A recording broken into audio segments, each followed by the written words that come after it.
American president Donald ട്രംപിന്റെ ആരോഗ്യത്തെ സംബന്ധിക്കുന്ന കാര്യങ്ങൾ പലപ്പോഴും രാഷ്ട്രീയ വിവാദങ്ങൾക്കും മാധ്യമ വിമർശനങ്ങൾക്കും വഴിവെച്ചിട്ടുണ്ട്.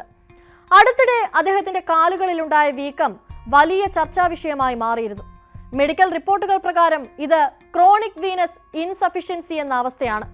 ഈ രോഗം കാരണം ശരീരത്തിന്റെ താഴെ ഭാഗങ്ങളിലുള്ള രക്തയോട്ടം ഹൃദയത്തിലേക്ക് തിരികെ എത്താതെ കാലുകളിൽ കെട്ടിക്കിടക്കാൻ സാധ്യതയുണ്ട്. ഔദ്യോഗികമായി ഈ രോഗം സ്ഥിരീകരിച്ചെങ്കിലും മാധ്യമങ്ങളിലും സാമൂഹിക മാധ്യമങ്ങളിലും ഇതൊരു തമാശ വിഷയമായി മാറുകയായിരുന്നു. ട്രംപിനെ സ്ഥിരമായി വിമർശിക്കുന്നവർക്ക് അദ്ദേഹത്തിന്റെ ശരീരത്തെ പരിഹസിക്കാൻ ഒരു പുതിയ ആയുധം ലഭിച്ചു. ഈ സംഭവത്തെ വീണ്ടും ആളിക്കത്തിച്ചത് MSNBC ചാനലിലെ അവതാരകനായ ക്രിസ് ഒഡോണലിന്റെ പരിഹാസമാണ്. യൂറോപ്യൻ നേതാക്കളുമായി കൂടിക്കാഴ്ച നടത്തിയപ്പോൾ അദ്ദേഹം ഓവൽ ഓഫീസിലെ റെസല്യൂട്ട് ഡെസ്കിന് പിന്നിൽ തന്നെ ഇരുന്നത് ശ്രദ്ധിക്കപ്പെട്ടിരുന്നു. സാധാരണഗതിയിൽ ഇങ്ങനെയുള്ള കൂടിക്കാഴ്ചകളിൽ എല്ലാവരും സോഫകളിലിരുന്ന് സൗഹൃദപരമായ അന്തരീക്ഷം സൃഷ്ടിക്കാറുണ്ട്. എന്നാൽ ട്രംപിന്റെ ഈ രീതിയിലുള്ള ഇരിപ്പിനെ ചൂണ്ടിക്കാട്ടി ഒഡോണൽ പരിഹസിച്ചു. ഒരുപക്ഷെ തന്റെ കാലുകൾ വീണ്ടും ക്യാമറയിൽ പതിയാതിരിക്കാനും ബ്രിട്ടീഷ് പ്രധാനമന്ത്രിയുടെയും ജർമ്മൻ ചാൻസലറുടെയും കാലുകളുമായി താരതമ്യം ചെയ്യാതിരിക്കാനുമുള്ള ഒരു ശ്രമമായിരിക്കാം ഇതെന്നാണ് ഒഡോണൽ തമാശ രൂപേണ പറഞ്ഞത്.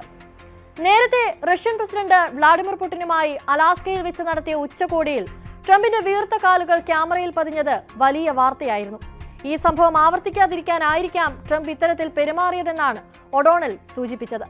ഇതിനു പുറമെ പുടിന്റെ കാലുകൾക്ക് ഒരു പ്രശ്നവുമില്ലെന്നും ട്രംപിന്റെ ഈ അവസ്ഥയ്ക്ക് കാരണം അദ്ദേഹം ജീവിതകാലം മുഴുവൻ കഴിച്ച മക്ഡൊണാൾഡ്സ് പോലുള്ള ജങ്ക് ഫുഡുകളാണെന്ന് പറഞ്ഞുകൊണ്ട് ഒഡോണൽ വിമർശനത്തിന്റെ ആഴം കൂട്ടി. ഈ വ്യക്തിപരമായ ആക്രമണങ്ങൾ ട്രംപിനെ ചൊടിപ്പിച്ചു. എന്നാൽ ഒഡോണലിന്റെ വിമർശനങ്ങൾക്ക് നേരിട്ട് മറുപടി നൽകാതെ തന്റെ പതിവ് ശൈലിയിൽ അദ്ദേഹം സോഷ്യൽ മീഡിയ പ്ലാറ്റ്ഫോമായ ട്രൂത്ത് സോഷ്യലിൽ ഒരു രോഷപ്രകടനം നടത്തി. ട്രംപ് എപ്പോഴും വ്യാജ വാർത്ത എന്ന് വിശേഷിപ്പിക്കുന്ന MSNBCക്കും അതിന്റെ ഉടമകളായ കോംകാസ്റ്റിനുമെതിരെയാണ് അദ്ദേഹം ആഞ്ഞടിച്ചത്. ചാനലിന്റെ റേറ്റിംഗ് വളരെ കുറവായതുകൊണ്ടാണ് പേര് മാറ്റാൻ തീരുമാനിച്ചതെന്നും പുതിയ പേര് സ്വീകരിക്കുന്നതിലൂടെ ചാനൽ അതിന്റെ ദുർഗന്ധത്തിൽ നിന്ന് രക്ഷപ്പെടാൻ കഴിയില്ലെന്നും ട്രംപ് ആരോപിച്ചു. ഇത് ട്രംപിന്റെ ഒരു സാധാരണ പ്രതിരോധ തന്ത്രമാണ്. വ്യക്തിപരമായ ദുർബലതകളെ അഭിമുഖീകരിക്കേണ്ടി വരുമ്പോൾ അദ്ദേഹം ആക്രമണ ലക്ഷ്യം മാറ്റുകയും തനിക്ക് ഏറ്റവും എളുപ്പം ആക്രമിക്കാൻ കഴിയുന്ന ഒരു ശത്രുവിനെതിരെ തിരിയുകയും ചെയ്യും. ഈ സംഭവം സൂചിപ്പിക്കുന്നത് ട്രംപിന്റെ പുറമേയുള്ള ധീരതയ്ക്കും അഹങ്കാരത്തിനുമപ്പുറം അദ്ദേഹത്തിന്റെ വ്യക്തിപരമായ പ്രതിച്ഛായയെയും ആരോഗ്യത്തെയും ലക്ഷ്യം വെച്ചുള്ള വിമർശനങ്ങൾ അദ്ദേഹത്തെ വളരെ വേഗത്തിൽ പ്രകോപിപ്പിക്കുമെന്നാണ്.